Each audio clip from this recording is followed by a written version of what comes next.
Nagtataka naman ngayon at hindi raw patas para sa Pilipinas ang travel ban ng Estados Unidos para sa mga mamamayan nito. Ayon sa ilang mga mambabatas, isinisisi ng Amerika ang lumalalang terorismo, kidnapping at iba pang pangunahing problema ng bansa kung bakit naglabas ng restriction ang kaalyadong bansa. Narito po ang aking report. Hindi patas at shotgun warning. Ganito inilarawan ni Cagayan de Oro City 2nd District Representative Rufus Rodriguez ang travel advisory na inisyu ng Estados Unidos para sa mga mamamayan nito na bibisita o kasalukuyang nasa Pilipinas. Aniya, hindi umano makatarong ang makatanggap ng ganitong klase ng babala at pagtrato ang Pilipinas mula sa ani number 1 ally pa ng bansa.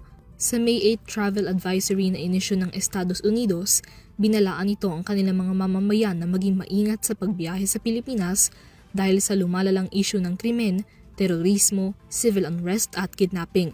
Partikular na pinagbawalan ng advisory ang mga mamamayan ng US na bumiyahe sa Sulu Archipelago at sa Marawi City dahil sa banta ng krimen, terorismo, civil unrest at kidnapping na kapwa na sa ilalim ng level 4 caution o do not travel.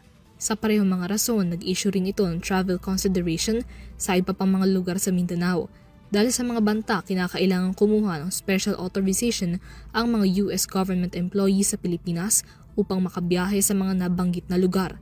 Nakasaad din sa advisory na limitado lamang ang abilidad ng gobyerno ng US na makapaglaan ng emergency services para sa mga US citizens sa mga nasabing lugar. Giit ni Rodriguez, maraming lugar sa Pilipinas ang ligtas pa rin para sa mga turista. Dagdag niya, ang ganitong warning ay hindi lamang sinisira ang imahe ng Pilipinas para sa mga American citizen, kundi maging sa iba pa mga banyagang turistang bibisita sa Pilipinas. Apektado rin daw ang sektor ng turismo, partikular na ang Mindanao. Kasunod nito, nanawagan si Rodriguez sa Department of Foreign Affairs na ipasummon si US Ambassador to Manila Mary Kay Carlson upang pagpaliwanagin kaugnay ng advisory.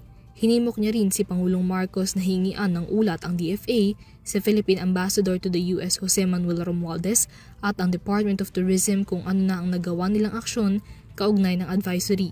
Para sa EuroTV News, Mia Layagin, sumasaludo sa bawat Pilipino.